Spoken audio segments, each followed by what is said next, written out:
Добро вечер, почитувани гледачи, јас сум Драган Милосављевиќ, а ова е почетокот на Заспи ако можеш, емисијата која што се одвива на Алфа телевизија секоја вечер од 22 часот и 30 минути. Се случуваат интересни работи во државата, се крчка новата влада, се чека и новото раководство и новиот претседател на СДСМ и така натаму и така натаму. Но вечерва ние имаме намера да зборуваме за нешто сосема поинакво, малку да одмориме од политиката, не дека таа не е важна, туку да дадеме простори за нешто друго, нешто екстремно, нешто необично, нешто што се случува многу ретко, најчесто во животот на обичен човек и никогаш. Имено за што зданува збор. Пред отприлика 4 месеци во студиото на Заспи ако можеш беше господинот Здравко Дјановиќ, познат алпинист, хималаист, еден од малкуте македонци кои што се има качено на сите можни светски врвови од К2, Монте Еверест и така натаму, човек кој што, како што и насловот на оваа емисија, во својот спорт, во својот предизвик често пати се наоѓа меѓу животот и смртта.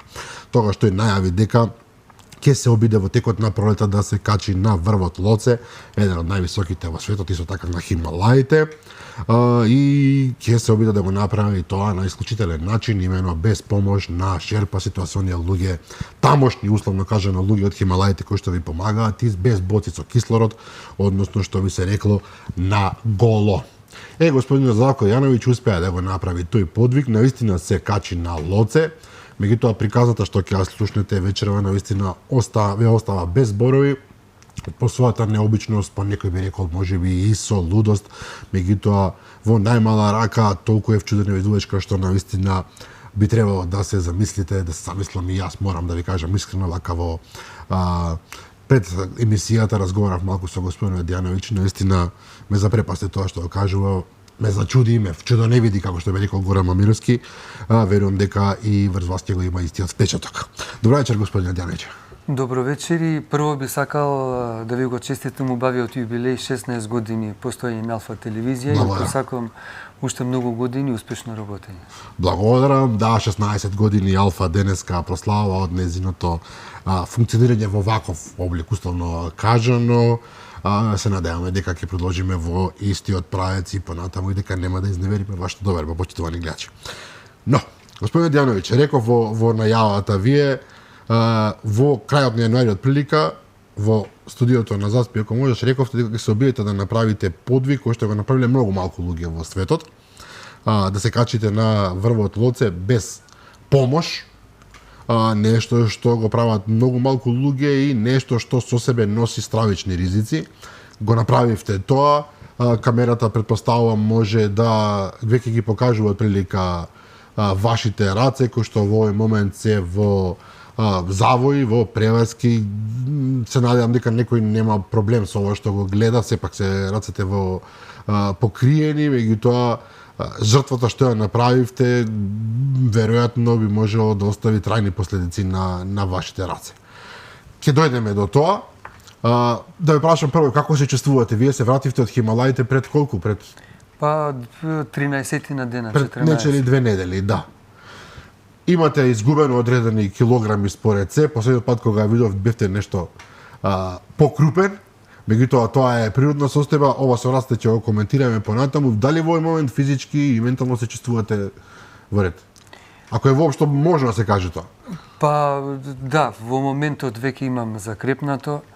Значи првите дни кога дојдов, би рекол, пошто вашата емисија е таква народска, значи се чувствував полумртов, значи без енергија, телото исцрпено, поминав многу тежок период горе, поготово при текот на спуштањето, значи доживеав некои неубави моменти, значи цела ноќ бев некако, мислам тоа помеѓу 19 и 20, значи оставя негде по тие беспаке горе, самиот во некоја спасувачка мисија да ми помогнат одредени шерпаси. Значи телото страдаше, меѓутоа сега сум полека се враќам во нормала. Човек доволно е само да ме погледне и не може да не забележи една благост кај вас, една пристојност, присебност, се работи за, вие сте физичар, нели така? Да. Човек кој што е и интелектуалец, човек кој што е и спортист, со една, како да кажам, преголема нормалност во себе, а од друга страна се одлучиле во живот во последниве 20 на години да се занимавате со спорт, тоа е спорт сепак, по дефиниција, нели? Кој што ги носи луѓето во такви околности каде што често пати часови или минути ги делат од да се биде или не буквално од животот и смртта. Вие кога рековте дека ќе одите на врвот Лоце на Хималаите, рековте дека овој пат, еве да кажем веднаш пред 3 години имавте еден обид, тогаш и пуштавме снимки од вашиот обид за качување, тогаш не сте успели да се качите поради екстремни услови тамо, временски услови се разбира. Меѓутоа тогаш рековте јас одам и ќе го направам тоа што морам да го направам по секоја цена и навистина се случи без разлика на жртвата што моравте да ја понесете. Па, значи, ја имав 2 обида до сега. 2018 година на Качензонка, значи да го искачам врвот, како што рековме, самостојно и без да користам кислород.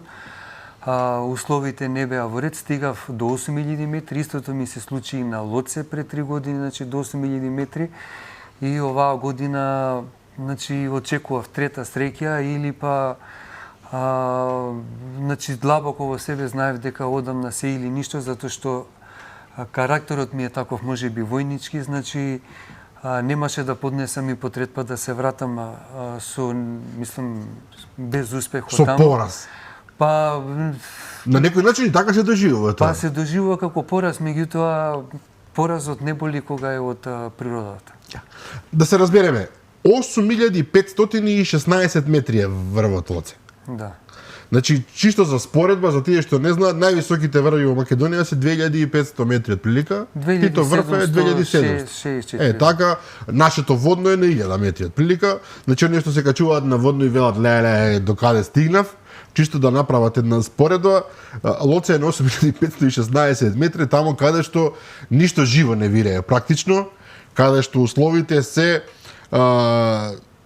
преку ден температурите се околу минус 20, минус 30, навечер се спуштат и до минус 40, снежни наноси постојано, значи некако замислува почитувани гледачи дека во мај тамо е нешто што наликува на пролет, нема врска, тамо е вечен мраз, вечен снег, лавини се појавуваат од нигде никаде, карпи и мраз и ништо друго. Нема животни, нема вегетација, буквално нема ништо и тамо човекот што ќе се качи, тој практично доаѓа на вистина на она што се нарекува врвот на светот. Малкумина им успеало, многумина за жал останале тамо за секогаш. Зборувавме и во минатата емисија дека луѓето што се качуваат имаат можност, тоа не е прилика, туку ете несреќна околност, понекогаш и да ги видат телата на оние што за секогаш останале тамо, што е посебен ментален предизвик, претпоставувам. Кога одите некаде, знаете практично каде одите, на каков фронт се наоѓате. Но таа волја, тој порив, таа амбиција, таа желба, таа нескатлива потреба да се постигне е посилна од се очигледно. Па ако немате таква желба, ако немате такви мотиви, сигурно не би отишле, мислам, на еден таков терен каде што не е тоа природно живеалиште, да кажеме, на човекот. Таму ни орли нема, не? Ништо нема, таму на тие висини нема. Би кажал отворено негде до 6500 метри има, тоа се поголеми врани, нешто, не знам. Да, и до 6,5 до 7 максимум, тоа го имам видено и по другите хималајски врвови.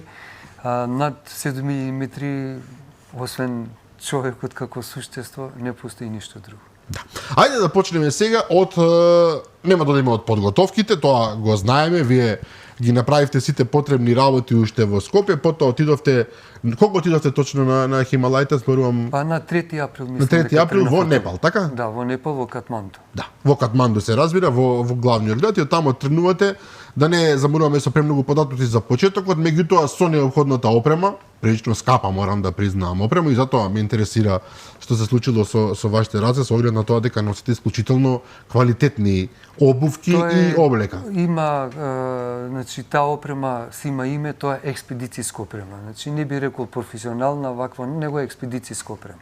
Се подразбира дека е за над 8000 метри. Да. И вие тренувате, има неколку етапи на качување, кампови во кои што се запира, се одмарате така и продолжувате нагоре. Тоа е процес кој што трае повеќе денови. Не е, луѓето не разбираат дека качувањето на овие врвови не е нешто како сега, нели, симплифицираме максимално, меѓутоа не е да се качиш на некој врв на шар планина, тргнуваш наутро, стигнуваш до попладни и тоа е тоа.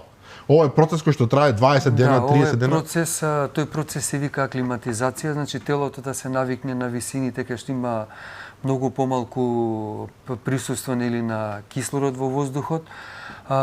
Првата етапа до 5000 метри, така би ја нарекли првата етапа е чисто трекингот етапа да се стигне до базниот логор. Значи и тука се аклиматизираме од еве се трга од Лукла од 2700 метри, значи се стига на 5300 базниот логор и го рачунаме како првиот дел од аклиматизацијата дека е завршен. Понатак имаме, значи, секој различно, ќе зборам ја за мене ќе кажам, да, дека ја имав две аклиматизации. Првата беше до 7100 метри, па се вратив назад на 5300. Значи се оди па се враќа човек назад. Да, се оди па се враќа, се преспи во висинските кампови. Втората аклиматизација ми беше планирав до 7800 метри, да стигнам до четвртиот камп на Лоце, висински.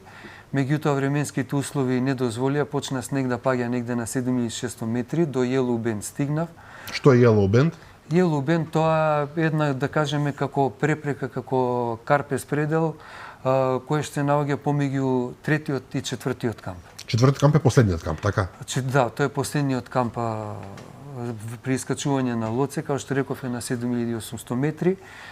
Кога стигаме таму, ќе кажеме подоцна, не се преспива, него се останува што пократко може 2 до 3 сати и се трга наврв. Уште да се вратиме на почетокот, значи вие вашата појдовна точка е на 2700 метри. Тоа значи почнувате од највисокиот македонски врв. Всушност вас вие кочораци до училиштето, се разбира, се шегувам, кога се оди на водно. Од прилика така. Пристигнувате до еден камп, втор камп, трет камп, четврти камп за аклиматизација. Може да ми пишете, и тоа навистина ме интересира, како изгледаат тие кампови. Тоа се разбира нема врска со кампови кои што ние би ги замислиле како не знам, кампови што се подразбираат планински во околината во која што ние живееме. Значи тоа не се кампови. Камп е само име, претпоставувам. Па да, така се викат, значи high camps, висински таму нема кампови. тоалети, не знам, таму нема некоја ресторан во кој што вие може да си поседите, негде да се стоплите нешто. Тоа се шатори, претпоставувам. Тоа се шатори или се поставени или сами си ги поставуваме. Значи првиот камп е ја би кажал, значи Лоце и Монте Еверест, значи ги делат базниот логор, првиот, вториот и третиот камп. Четвртиот камп на Лоце е посебен, значи малку е повисок на Монте Еверест.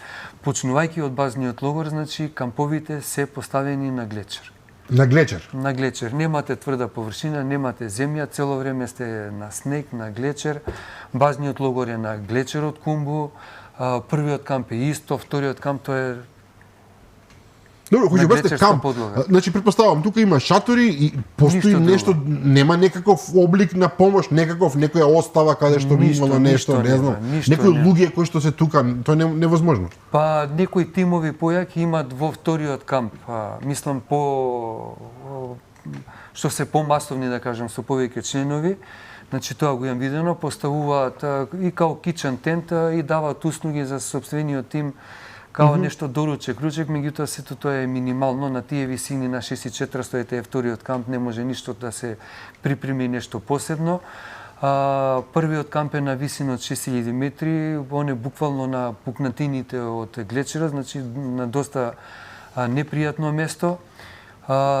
Вториот, значи, камп, рековме, тоа е исто на глечерот, меѓутоа тука е малку порамен дел на глечерот и кампот личи така малку, да кажам, на нешто по-нормално, за разлика од третиот камп, кој што веќе е на голема косина, дури да ви е страв да кога излегувате од шаторот или кога влегувате, ако нешто евентуално направите грешка, значи следува катастрофа. Тамо предпоставувам дека има ветришта постојано. Има, да, над па еве би рекол за Лоце над 6600, над 6700 метри. Постојано дува ветер. Јас бев и пред 3 години, значи не се сеќавам дека некојаш било така тивко. Би кажал и четвртиот кам за Лоце исто е поставена голема косина, едва се движите, ви треба голема вештина да дојдете до шаторот и да влезете внатре или да го наместите самиот шатор, треба големи вештини. Овој вовет условно кажано ни е потребен чисто за да утврдиме на какво место вие сте биле. Еве да кажеме веднаш дека и Сашко Кедев, познатиот доктор, беше на истото место и уште еден. И Златко Јачевски. И Златко Јачевски, поздрав до нив, се разбира, за големиот успех што го постигна. И честитки до нив за искачување. Се разбира, но ова е само воведот во она во кое што човек влегува кога трга на таа одисеја, еве да речеме. Потоа доаѓате до ситуацијата кога пристигате до тој четврти фамозен камп, каде што веројатно се поставува прашањето одам до крај или не. Тоа е круцијален момент кога човек се крши сам со себе. Меѓутоа, ве молам да опишете каква е психофизичката состојба на човекот кога е таму, на тие 7800 метри. Па ја ви кажал дека кај секој е различно, што е нормално. Би зборел за мене на мојот начин на искачување. Апсолутно. Да. Значи, јас сум таму сам, значи, без да користам кислород, одлучувате сами дали ќе тргнете, нема да тргнете. Свесни сте дека значи, не може од четвртиот кам до врв да стигнете, како што рековте, до Тито врв, стави го ранчето, седнеш позади.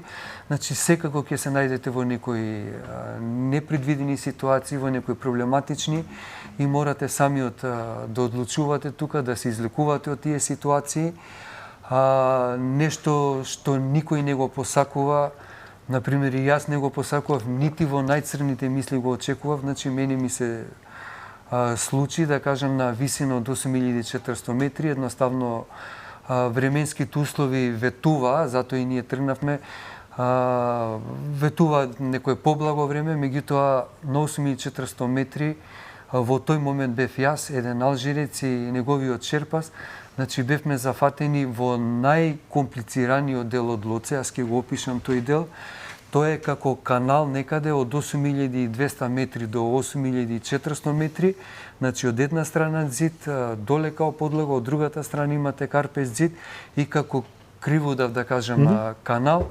И тука е, го викаат како кулар, меѓутоа тоа е најопасниот дел, затоа што све што паѓа од Лоце, да кажеме, влегува во тој канал и надоле како куршум, значи, проаѓа. Мора да поминете низ тој канал, нема начин друг, тоа е тоа. Мора да поминете, реков, он почнува некаде од 8200, завршува негде на 8350-8400 метри. Во тој дел, значи, тоа е ноќна мора, ние бевме зафатени, ние тројцата, имаше и пред нас, меѓутоа тие веќе го излегува тој дел. Ја бев поспоради тоа што бев без кислород, значи нормално поспоро се движам. И тука бевме зафатени од снежна меќава, наноси кои удираа до 50 км на сат. И тука, значи, јас останав 2 сати. За без кислород морам да признам дека многу од луѓето, сигурно и појаки, и ментално, и со мотиви, би се завртеле и би си отишле. Јас имав еден таков совет од луѓе што веќе се враќа од врвот, тоа беше Хуго од Боливија, Лама Шерпасот, значи од истиот тим од 8К. Ние стоевме тука тројцата и они мене ме советува, пошто ја го водев разговорот со нив, ми рекоа враќајте се назад, немате шанси за нагоре. Меѓутоа во тие 2 сати јас го убедував алжирецот да остане со мене, со неговиот шерпас. Шерпасот ќе употребам, рековме тука, народни зборови, молеше Господ да се вратиме назад, затоа што он неговото си го одработува, независно дали го качува врвот или не. Меѓутоа, јас, како што кажавме на почетокот, одев на се или ништо. Значи... Сега ме интересира. Се извинувам вака што ве прекинувам, можеби некој ќе се наути што ве прекинувам, но вистина е многу интересно. Се наоѓате на 8200-300 метра во тој момент. 8350 и помеѓу 8400, тука нека. Времето е ужасно, Тамо сте само вие и уште еден човек од Алжир со неговиот шерпас, кој што и со кислород, вие сте без тие услови, што се објективно полезни во такви околности, и вие го убедувате другиот човек, кој што има нешто поудобри услови од вас, да останете и да продолжите нагоре, затоа што не треба да се откажете сега кога сте толку близко до врвот. Мене ова ми е сега навистина малку 10 паршалници имам во главата. Тамо е состојба во која што практично како на месечината, вие нема кислород, нема ништо, ветришта дуваат, се е најлошо на свет. Претпоставам во тој момент телото ви се наоѓа во некоја состојба на ни живо ни мртво. Па точно и ќе кажам дека значи во такви услови кога сте без кислород телото мрзне. Зашто? Затоа што кислородот е тој што ја дотура топлината до екстремитетите на телото, до било каде. Односно ја носи крвта до нив. Ја носи крвта до таму, да. Кислородот, тоа може би, ако некојаш ги поканите во емисија докторите, што рековме дека и Златко и Сашко, ни можат сигурно побо од мене да објаснат. Јас знам само кратко дека кислородот е тој што ја дотура температурата и тоа е големо предупредување за секој што оди без кислород.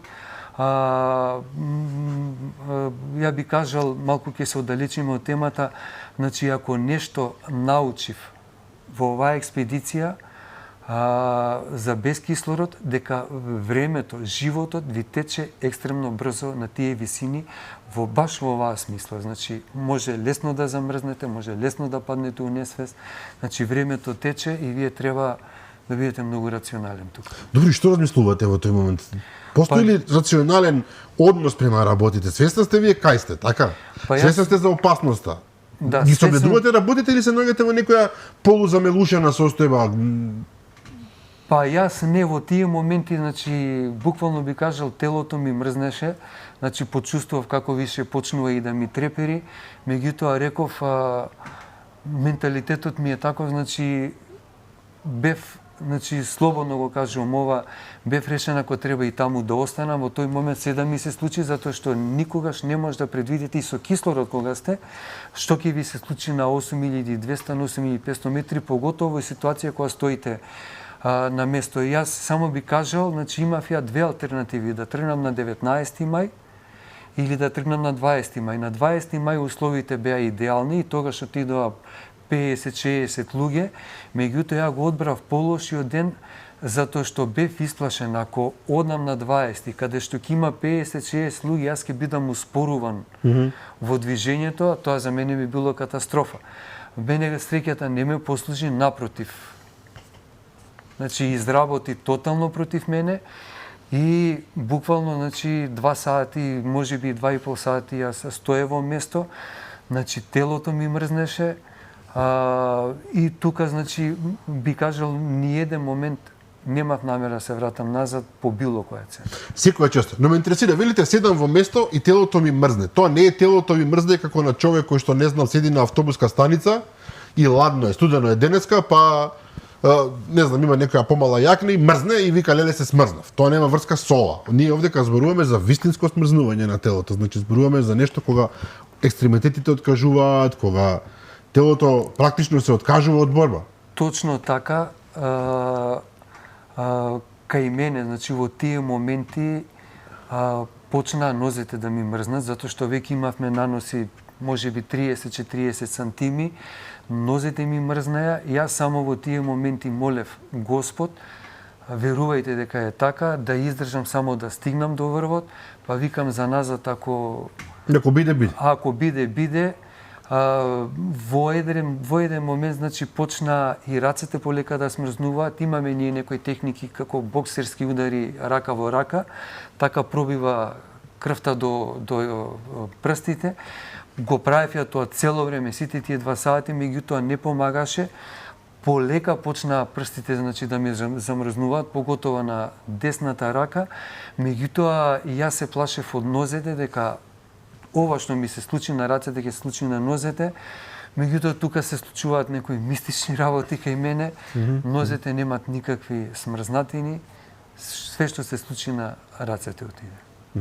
И тоа беа тие моменти кога тие 2 сати кога буквално се кршев како личност, како менталитет. горд сум на себе што во тие моменти ментално не попуштив, не го успеав да издржам и да продолжам кон врвот. Вие свативте во тој момент, бевте во состојба да сватите дека рацете ви се ноѓаат во катастрофална состојба? Не во тие моменти не, јас мислев кога ќе почнеме да се движиме, се ќе се врати у нормала.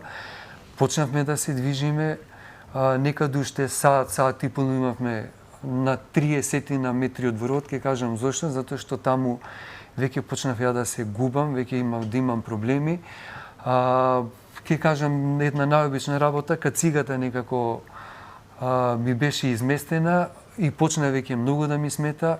Застанав на 30 на метри до врвот. Све што успеав беше да ја откачам, сакав убаво да ја стегнам, да ја наместам, затоа што на враќање пак треба низ коридорот да поминеш, таму и камења има, без кацига Нема шанси. Има шанси ако ве чува Господ. Ако ве чува Господ. Да. Меѓутоа, И ја наместите? само да кажам, не успеав. Не успеав, јас тука веќе почнав и ментално да губам и координација и сето тоа, значи не успеав една обична Кацига да мануелна работа да направам. Тука веќе значи почнав и кој што реков да се губам и самиот себе си. Добив повик 2-3 пати од алжирецот, ајде Здравко уште 30 на метри од врвот, они го имаа веќе врвот искачено, тргнаа надоле, се разминавме, јас тргнав нагоре, значи стигнав на врвот, веќе на врвот. Мене мобилниот ми беше во преграда од скафандерот, он беше заледен, веќе прстите ми беа, да кажам, ете од десната рака, затоа што ја цело време користев алпинистичките алатки, жумаро, обезбедување, све со десната рака, таа ми беше жртвувана и затоа сега има многу поголемо оштетување. Јас горе на врв, значи не можев да го изедам мобилниот, веќе почнав, ако можам така да кажам, самиот безсвесен дека себе си се губам горе. Немав што, значи само се завртев и тргнав надоле, немав шанси да направам видео или било каква слика на врвот, би напоменал се ако само дозволувате. Што разбира? Значи јас започнав од денеска процедура за признавање на врвот. Значи постојат неколку начина за да ви се признае на врвот, значи правилата се толерантни, значи може да дојдете некој сами на врвот да ви откаже опремата, камера, да кажем и сето тоа. Значи постојат докази, видео, слика, да имате GPS запис или да имате сведоци. Значи ја почнав процедурата за да ми се призна искачувањето на врвот во Непал, во Министерството за туризам, со помош на двајцата сведоци од значи алжирецот и неговиот черпас. И неговиот черпас и очекувам дека тоа процедурата не знам колку би траела, сигурно ќе ги повикаат нив. Они имат телефони преку агенцијата ќе ги добијат и сето тоа. Значи во постапка ми е признавањето на врвот преку двајца сведоци, си постојат некои правила, тоа се вика eyewitness. Значи, ако некој ви видел дека сте на врвот, не мора да имате видеозапис. Значи, јас на тој начин сакам да докажам дека сум бил на врвот. Добро, мислам дека тоа е за вас се разбира многу важно. Во оваа прилика се разбира никој не би се сомневал во ова што сте го направиле, дека сте се качиле горе. Меѓутоа ме интересира следниот момент. Вие сте се качувале заедно, а потоа господинот од Алжир и неговиот черпас успеале да тргнат напред пред вас затоа што имаат побрзи од мене, имаат и подобри услови објективно. Да, и ја како што кажав, изгуби време со кацигата, застанав малку.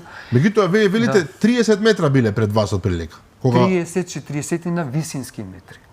Сега тоа е моментот. Значи тоа се висински. Што значи тоа во пракса? Колку време човек му треба за тие 30-40 метра да ги зависи, може да ви треба, зависи како одите, 15 минути, може 20, може и пола сат да ви треба. Пола сат. Затоа бидејќи кога рековте вие сте се разминале додека тие се враќале назад, некој ќе си рече па што не ве почекале горе, ама тоа не иде така. Кој ќе ве почека горе, поготово во такви услови треба да се врати или да ве слика одоле, не. Они си продужи, јас си тргнав нагоре, јас не очекував дека нема да можам да го изедам мобилниот. Меѓутоа имавме силни наноси, значи патентот ми беше заледен, сигурно и нивните биле патенти заледени, меѓутоа не знам, они се двајца, па некако се снашли. Па имали кислород, не им било, значи они не им трпело телото како моето што трпеше. Да. И сега доаѓаме до климаксот на оваа ваша сторија, би рекол. Доаѓате на врвот, го погледнувате светот од горе, претпоставувам како е таа след гледка, велите добро, успеав конечно и сега треба да се вратите назад. сам од врвот на светот надоле. И тука се случува што? Тука, значи, тргам ја надоле со последни сили. Морам да кажам дека јас не можев во целото тоа спуштање до 4-тиот камп да изодам 10 метри. Туку? Значи, ќе изодам 5-6-7 метри, ќе седнам. И цело време така. Цело време така. Цело време така, до 4-тиот камп. Тоа се часови и часови, претпоставувам. Па, сигурно 4-5 сати, што е многу. Меѓутоа, јас немав сила, јас не кријам ништо, јас кажувам како јас сум поминал, како други поминуваат, тоа си е нивна работа. Во тој момент немаше веќе други луѓе околу вас. Немаше Вие никој, сам таму. Никој немаше, да. Они беа пред мене отидени, јас полека се движев, седнував, застанував. Некаде пред 4-тиот камп би рекол, он е на 7800, некаде на 8000 метри. Јас ја кажувам вистината. Значи, тотално бев исцрпен, веќе почна, значи, и да ми се привидуваат некои работи. Халуцинации некакви. Па некои почетни фази на халуцинации. Значи, од таа позиција јас го ги гледав луѓето што се спуштаа од Еверест. Тие се толку блиску, значи едно седло ги дели. Значи од Лоци и Еверест практично може да се гледаат едни со други. Се гледаат, они проаѓаат, значи 4-тиот камп е на едно како брдо. За Еверест се зборам, и они се спуштаат по брдото надоле и одат по една патека директно до 4-тиот камп на Лоци. И јас ја ги гледам како се спуштаат, кода примитив и некои луѓе други тука околу кода се моткат. И јас во тој момент, значи, бев убеден дека се наоѓам на некоја полјана, значи отворено кажам. Сите мои моменти јас ќе ги кажам, на некоја полјана, и јас се почувствував кога сум на пикник и дека некаде тука има и други луѓе и дека се си е тоа во ред.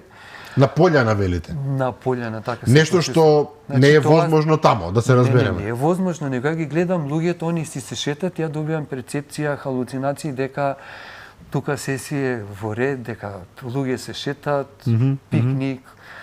На шала на некои пријатели кажав дека уште фалеа и скарите.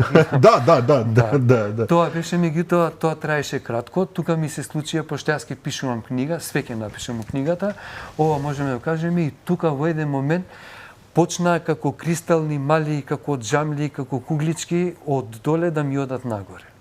Од лева и од десна страна, меѓутоа јас имам искуство да напурна нешто слично, се контролирав, не дозволував да попуштам, да помислам нешто, и тоа траеше можеби 10 на минути, полека како се приближав кон 4-тиот камп, јас комплетно се нормализирав и мене ми настана тука во 4-тиот камп другото кршење ментално и секако. Зошто? Сега ќе ви објаснам. Во 4-тиот камп имав шатор, во шаторот имав оставено вреќе за спиење, спакувана, имав оставено термос со течности и имав оставено подметач. Планирав кога ќе дојдам, значи само да ги земам нив и да тргнам надоле, затоа што знаев дека времето тука тече, немаш непотребно, ако некаде се задржиш, значи влегуваш во екстремен ризик.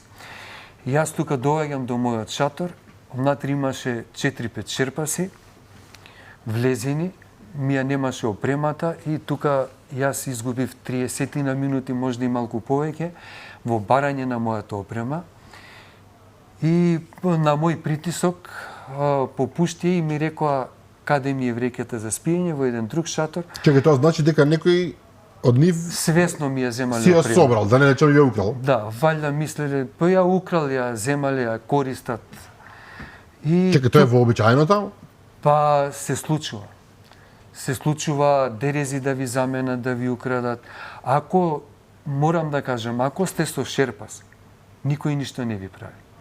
Ако сте сам, сте изложени на таков ризик, мене нешто слично ми се случи, ама во некоја друга прилика на Лоце 3 години пред тоа. Целата опрема ми беше украдена во кампот 4400 метри. Кој би рекол дека и на такви места се занимаваат? Значи, Човечкиот карактер е секаде исто Ја очигледно. ќе ви кажам, шерпасите, значи,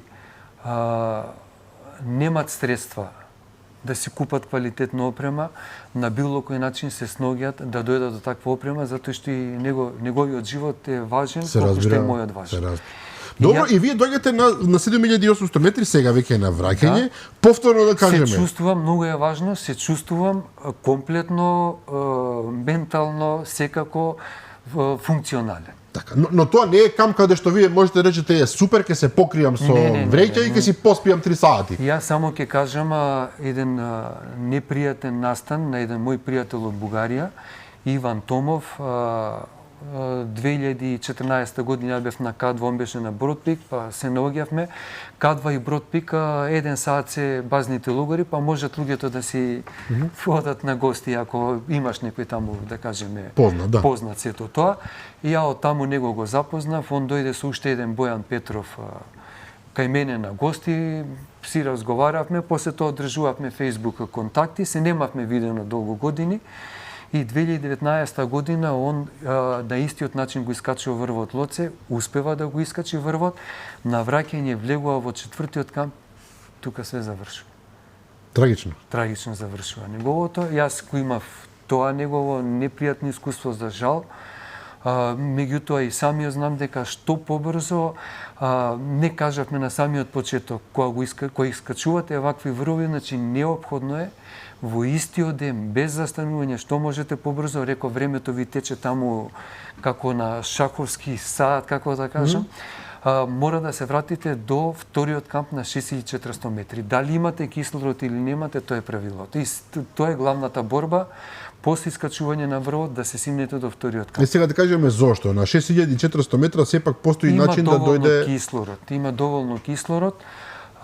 Тоа, како што реков, докторите можат, Сашко и Златко Пубо да ви го објаснат, додека качувате до врвот до 8000, независно кој врв, нели, до самиот врв доваѓа до отекување на мозокот. Отекување? До отекување на мозокот. Ја реков, знам само што се случува. Кои се причините, не ми интересирало. И предупредување. Значи, за да ви се врати се во нормала, целото тело, мора да се симнете на 6400, затоа што, ако можете и подоле.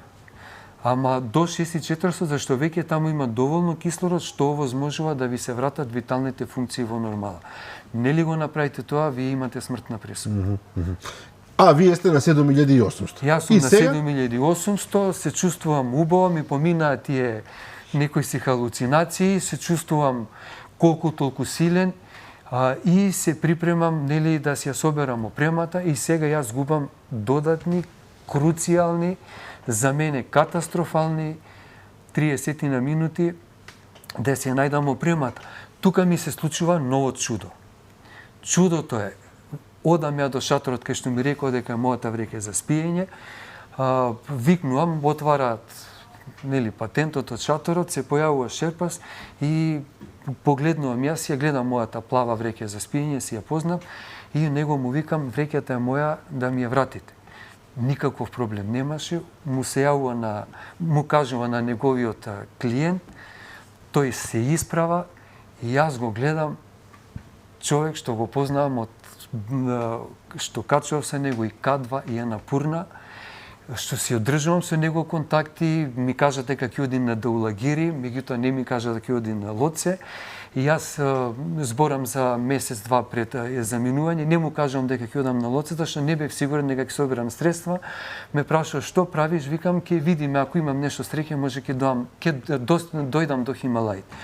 Он се исправува, ја го гледам реза од Иран, значи мој најблизок пријател од тие две искачување, се чудим и двајцата, му викам реза, давај вреќата, викам, ја од врв се враќам да бегам надоле. Он само малку се подаде, колку да се допреме со рацете, и излезе од вреќата, јас веќе прстите ми беа многу смрзнати, значи не можев ни да спакувам вреќата. Они ми ја спакуваа, значи ми ја ставија во шатор, и тој неговиот шерпас ми кажа каде ми е подметачот, значи шерпасите знаат кој што земал, како земал. Тоа веќе открива нешто, да. Инвентарот, добро. Да, инвентарот. Он мене ми кажува, јас одидам до тој шатор, и си лежат луѓе на мојот ферино. Уствари не е тој мој подметач, тој беше подметач на еден мој пријател од клубот. го поземив многу квалитетен и јас го Само замолив. вака, подметач, ние под подметач нешто друго подразбираме во Скопје. Што е подметач? Подметач тоа е како од стиропор нешто, меѓутоа како од гума направено, што го ставате на ледот за да може да легне. Да лежите, така, Да добро. лежите и он има јака изолација. Некој облик на душек кој што не е душек, така, Не, тоа е. душек тоа е некоја материја, не знам, гумена, полугумена, што може да ја свиткате. И го замолувам исто тој шерпас, он да го завитка и да ми го закачи на шатрот, ја веќе не може. Он тоа го прави, јас тука губам 30 може и повеќе минути. Во истиот момент, значи, се договарам со качувачот Хуго од Боливија, ние си бевме цело време заедно и во аклиматизациите заедно ги правевме, да тргнеме надоле заедно. Ние не кажав, ја со него тргнавме во 9:30 саатот на вечер заедно четвртиот камп претходната ноќ. Меѓутоа он беше побрз од мене затоа што е роден на 4000 метри во Боливија, неговото тело Природни склоности другачие, има, да. И се договоривме заедно и за надоле, меѓутоа он тргна побрзо од мене и ја одам полека сам. Тоа се некаде 15-20 минути да стигнам до Јелубент. Тоа е, значи, може би последната препрека да се симнете. Значи, тука доваѓам, имаше неколку јажења поставени, ја одбирам од тие најновите, тргам по него да ги абзалувам, тоа се вика се спуштам по јажето, и стигам може би до 2/3 и гледам тоа јаже доле е нешто испреплетено, скинато, значи не можам и сега мора да се вратам назад. А каква е висината таму? Тоа е 30 метри висина ваквото, мислам самото јаже, меѓутоа се наоѓа на висина од 7600 метри. Не, мислев, кај што се спуштате, тој гребен. Тоа е буквално вертикала. Вертикала. Во тој дел. Буквално во тој дел вертикала. Кога ќе окачите тоа, имате уште карпи за качување Јелубент, меѓутоа веќе се... А тие јажиња се поставени како еден вид помош за луѓето што доаѓаат? Не помош, исклучиво по нив. И се качувам, и се симнувам. За претпоставам дека треба стравичен напор за тоа. Па треба за качување, да. За спуштање е нешто полесно, добро? Не, и за спуштање е тешко, затоа што веќе немате сила во рацете. Но вие се спуштивте до одреден степен, свативте дека нешто не е во ред и моравте да се кажете назад. Да, дека не е во ред, и јас се враќам назад и веќе се стемнува. Веќе беше темно, значи јас имав и челна лампа уклучена, значи претходно се стемни уште пред да почнам да абзалувам.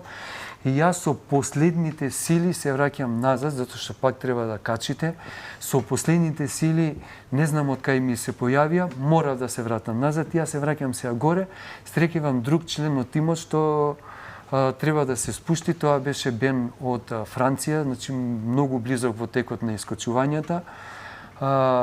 Позади него неговиот шерпас Пасанг, една девојка шерпаска, ќе ја напоменеме, направи чудо оваа година, 3 пати го качи Еверест, не знам, ете, у 15. Има девојки шерпаси, еве не сум го знал тоа. Да, има и они качуваат редовно, на К2 ги има видено. И тука она беше и мислам дека имаше уште двајца шерпаси. Значи јас ја ги оставам нив да одат надоле, му викам на Пасанг шерпасот, ова јаже викам не е во ред. Он вика во ред и тргат. На истото јаже. На истото јаже тргат, сите. И ја чекам да се вратат, викам ако јас тргнам и ако треба да се вратим, јас више немам сила за уште еднаш да го качам Јасно. тоа. И они тргаат надоле и гледам се функционира. Не ми беше јасно како во тие моменти и тргам по нив и тука веќе ми се случуваат некои паранормални работи што не би ги во емисијата толку, меѓутоа јас тука веќе се исклучувам. Во тој момент, додека се спуштате надоле на ова критично место, најпрви ми се случува нешто што, еве, ќе го ставиме за тие што ќе го прочитаат во вашата книга, меѓутоа бидејќи јас ве слушав претходно го изборувавте, навистина е чудно, нешто се случува веројатно во посебни околности на посебни луѓе можеби и губите свест целосно. Губам свест целосно и као што реков, нешто ми се случува што ме насочува да идам по друга патека. Да се спуштам не вертикална, што јас сум свесен како и тук во тие моменти. И сега гледам други две јажиња кои што блага косина милина за одење, а јас знам дека е вертикал. Знаете дека не постои такво не нешто. постои такво нешто и јас, значи, затоа реков нешто паранормално.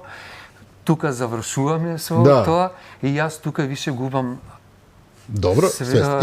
И кај се будите? Контакт со реалноста, да кажем. И кај се будите, кај станувате повторно свесен за себе? Па јас, значи, нема гледачеве да ги држимо некоја неизвестно, значи јас тука веќе сум се изгубил, меѓутоа сум го спуштил Yellow Band доле, значи вертикалата. Сум ја спуштил. Како, реално, зошто? Нека остане така како што е, но сте се спуштиле до доле. Да, сум се спуштил до доле и тука сум бил без свест. Поминуваат шерпаси, за среќа од истиот тим ме препознаваат.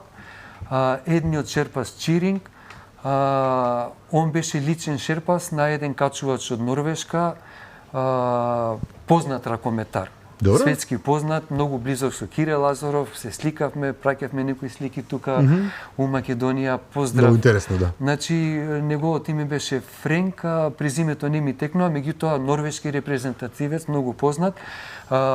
Пробува се во друг спорт и успешен е, го има К2 качено, оваа година го качи Монтеверес со кислород, сакаше без кислород, меѓутоа се откажа, го качи со кислород, меѓутоа не е тоа толку битно и неговиот шерпас мене ме наоѓа, бе нашол, значи тоа се веќе информации што ги добив понатака. Од друга, втора рака, да. Да, и они успеале да ме симнат до 7300.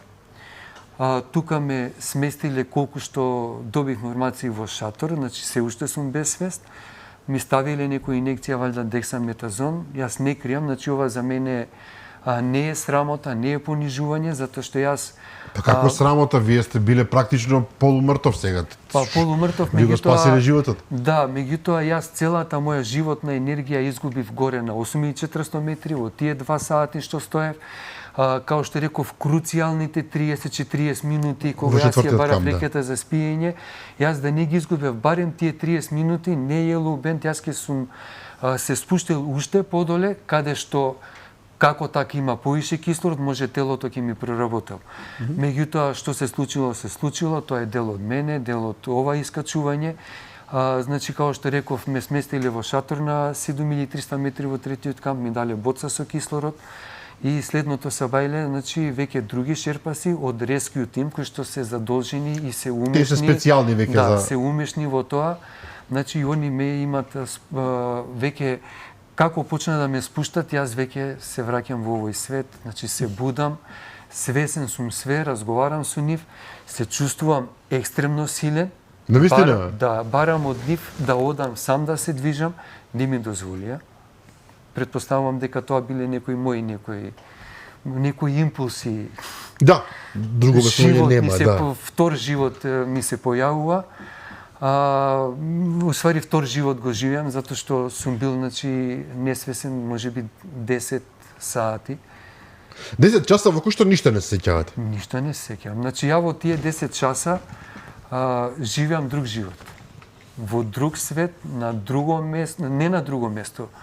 Тука, значи, истока... Многу друга димензија. Во друга димензија, други работи ми се случуваат. Ова навистина ќе треба да се прочита во вашата книга. Добро, и потоа ме спуштат на... Рековме, емисијава ќе ја заштити, да нема да кажуваме, да не обвини некој. Јас би кажал, можеби ќе забораваме понатака во муабетот, некој можеби ќе каже оштетување на мозокот, сето тоа држи, меѓутоа јас кога се вратив во Македонија направив тестови, значи, мислам дека се викат компјутерска томографија, значи, скен на мозокот, срце и наградите, се е во ред. Ништо значи, не е не покажа никакво оштетување, затоа јас ќе се држам до тоа што го доживеа во таа друга димензија, ќе го напишам во книгата. Рековме емисијата ќе заштитиме, продолжуваме, значи, шерпасите мене... Фасцинантно во секој случај. Да. И потоа ве спуштија до 6400 метри? Не, до 6500 метри.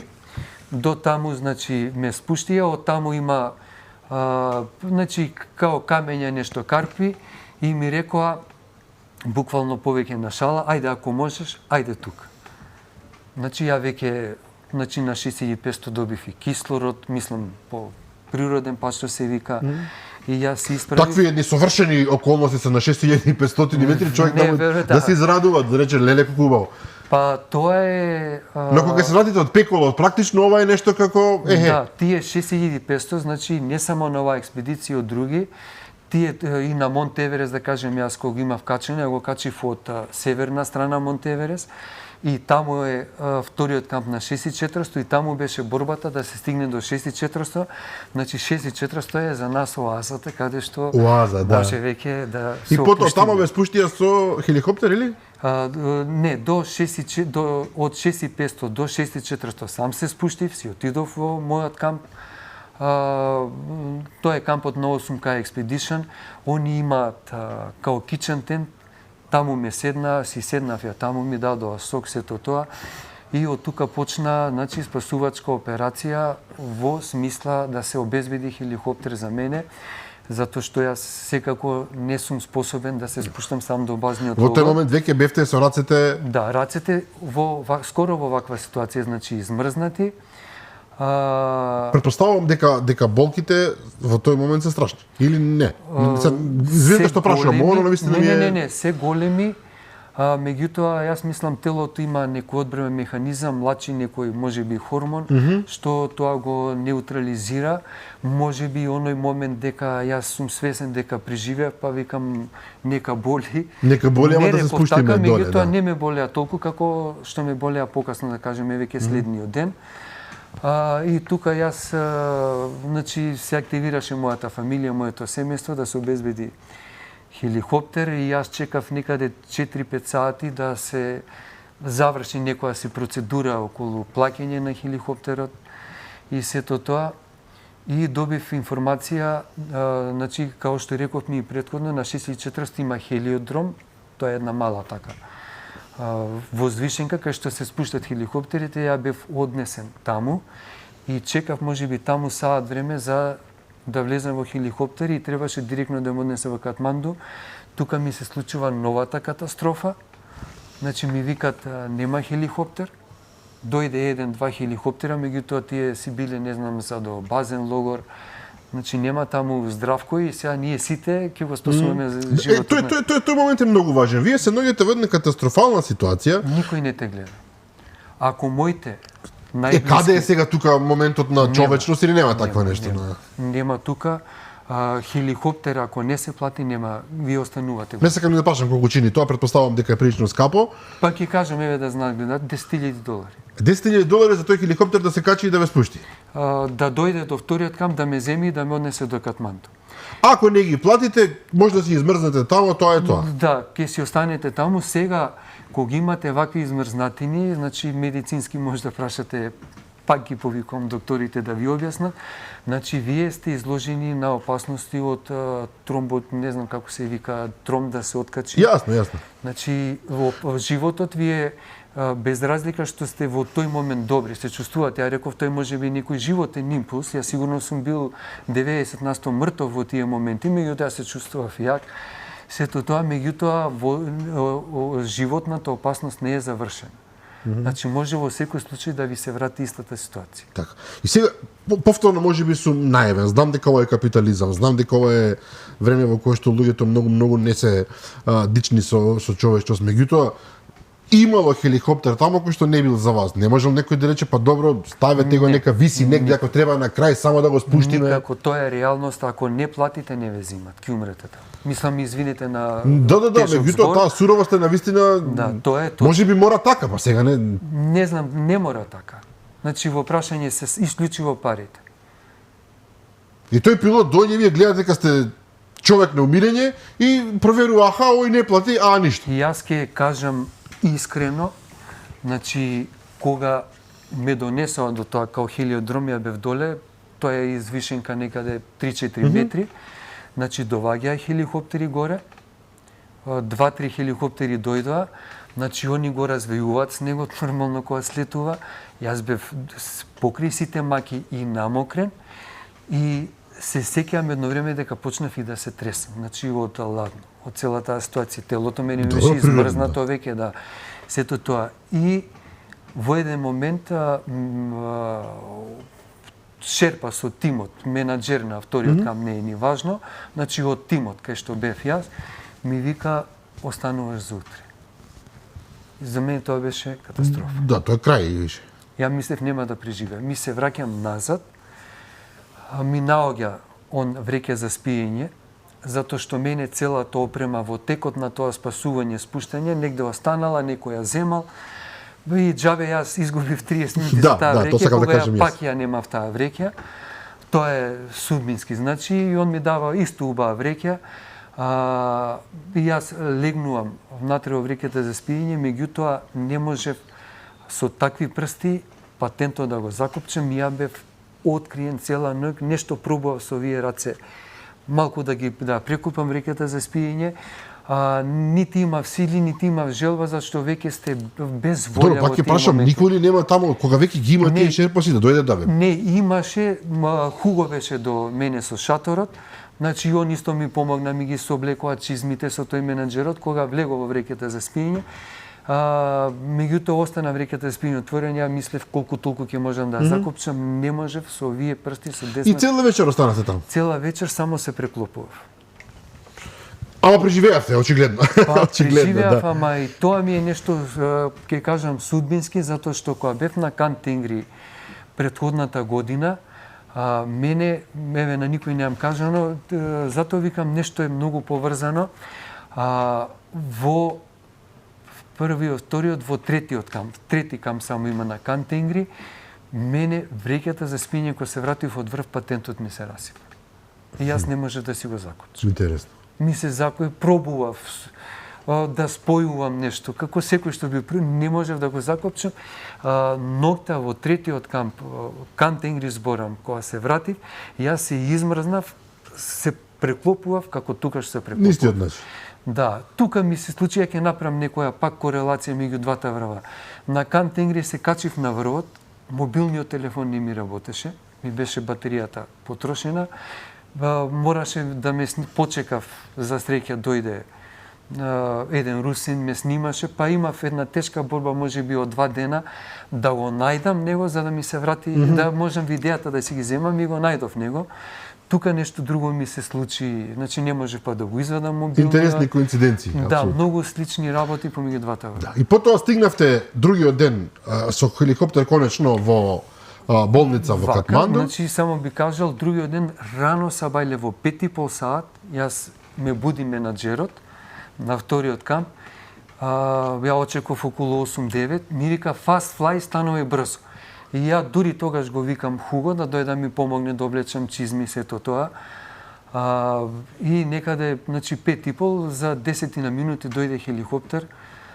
За жал, значи не знам од каде дојде хеликоптерот, веќе во него имаше едно неподвижно тело, човекот беше жив, само легнат во цела дужина на хеликоптерот, имаше боца со кислород, го погледнав само очите, понекогаш ќе ги отвори, ќе ги затвори, значи тој хеликоптер беше само за мене и за него.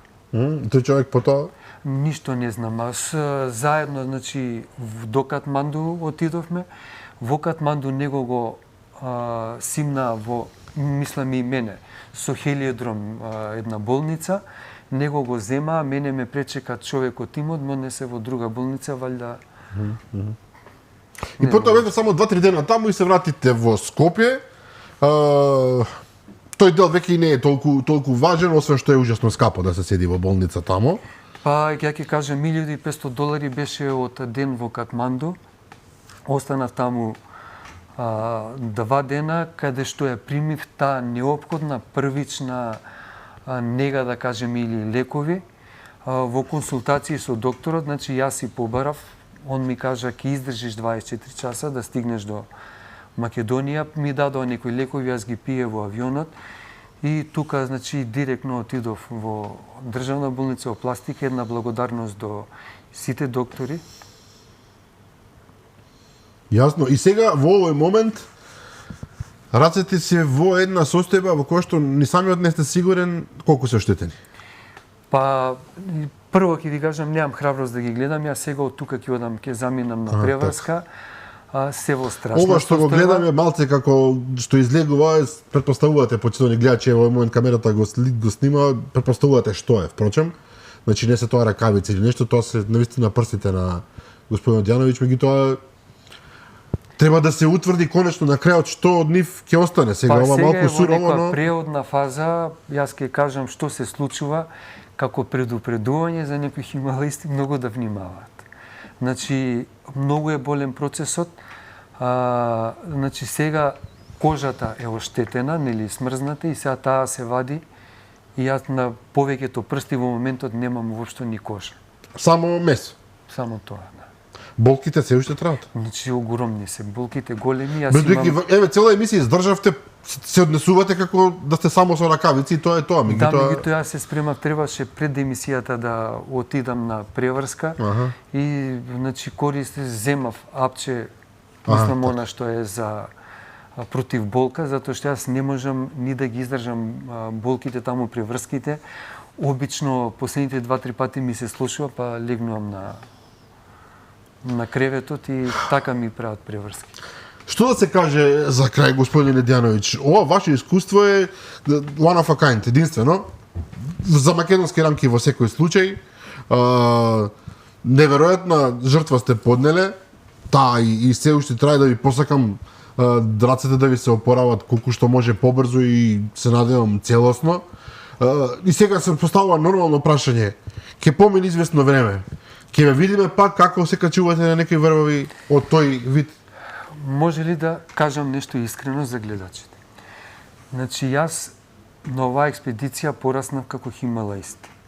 Значи многу повеќе него од сите претходни експедиции. Поминав многу тешко, преживеав, горд сум, еве како проаѓа времето, тоа ми созрева, горд сум на тие 2 сати горе што ги преживеав, стоички, во место, горд сум на, нема да кажам на мојата издржливост, тоа би било себично, него горд сум на мојата посветеност, кога нешто сакам да направам, значи по цена на живот, тоа би го направил. Со цело право. Значи, реков, војнички менталитет сум, тоа си го знам.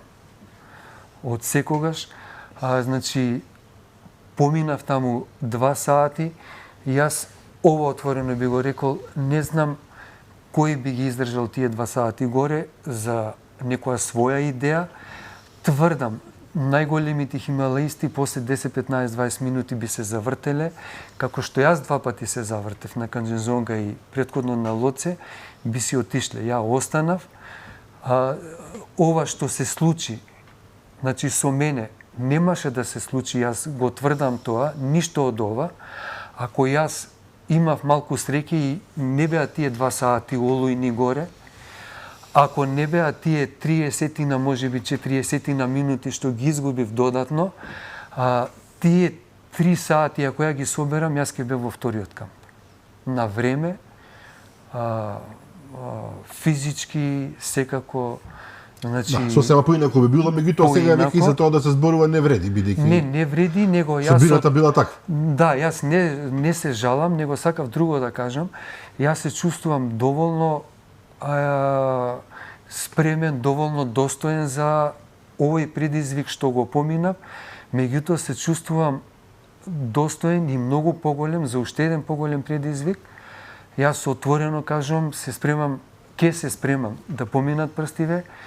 Следна намера ми е кој како сака нека гледа, значи јас поминав тука тешко, може некој ќе рече каде сега ти, кога си паднал. Јас паднав. Секој би го рекол тоа, да. Да, нека го кажат, меѓутоа јас не го кажувам, јас имам самодоверба во себе, јас тоа немаше да го поминам. Сето ова сум убеден и интуитивно и секако, ако јас ги немав тие 2 сати гори, тие 30 минути, јас ушеднаш кажувам, најверојатно без никакви повреди, на време ќе бев во вториот камп, ќе си пиев чај доле, нешто ќе јадев, нешто ќе лежев, ќе одмарав, ќе се спремав, следниот ден да си дојдам и тоа најверојатно и со видео од врвот, ако не беше тоа тие 2 сати смрзнување на сето тоа. Значи јас сум спремен следната година да одам на Монтеверест без кислород.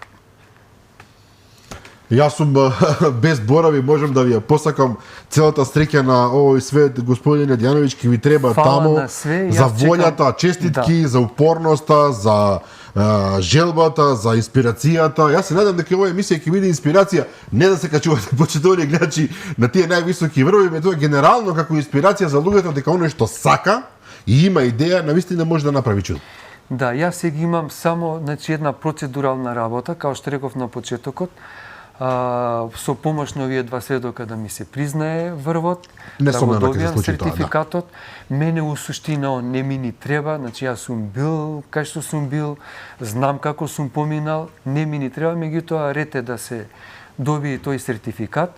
Втора работа да ми поминат прстиве, да видам каква е ситуацијата, кога ќе поминат прстите, може би претходно пред да поминат, пошто јас на Анапурн веќе имам вакво искуство, два смрзнати прста, не кажавме на гледачите, значи 2015 година, меѓутоа сега се Ова е многу повеќе. многу полошо, да. Значи ја очекувам негде за можеби за 30 дена, ете нека бидат и 2 месеци, да почнам повторно со спорт, со трчање. Моето прво трчање, прво нешто што ќе направам од спортот е ќе идам покрај Вардар, ќе истрчам, зашто таму трчам веќе 30 години. И тоа ќе биде почеток на припреми за Монтеверест без кислород. Дали ќе бидам од некого поддржан, не поддржан, јас ќе ги почнам припремите, се надевам дека ќе имам многу повеќе среќа на Монтеверест без кислород, отколку што имав трите пати на Канџензонга, на Лоци и на ова Лоци. Нека ве со среќа, јас се надевам дека ќе имаме прилика кога ќе се најдете веќе во оптимални услови да дојдете во емисијата пред заменувањето на тоа ново патешествие кое што очигледно ќе биде исто така спектакуларно. Ви благодарам за гостувањето. Нема да биде спектакуларно, јас се обидувам да отидам многу потивко, не сакам... Ја разбирам вашата скромност, господине Дијановиќ, меѓутоа спектакуларно е тоа што го правите, тоа никој не може да ми го одземе како право да го речам, и вие и уште неколкумина наши храбри луѓе кои што навистина ризикуваат. Ви благодарам уште еднаш за гостувањето и се надевам ќе имаме повторно прилика да ја видиме. Фала што ми пруживте прилика и на мене и во името на гледачите да пренесеме една ваква историја. Ето тоа беше се за вечера, почитувани гледачи. Верувам дека не зажаливте што не зборуваме за политика или за не знам што. Ова беше наистина исклучителна приказна која што треба да се раскаже практично ексклузивно. Му благодарам за тоа на господинот Здравко Дијановиќ и му посакувам навистина да ги оствари сите своји соништа. Тоа беше се за вечерва, утре во 15 часот е репризното издание на оваа емисија, а јас ви закажувам нова средба утре вечер во 22:30. До тогаш пријатно.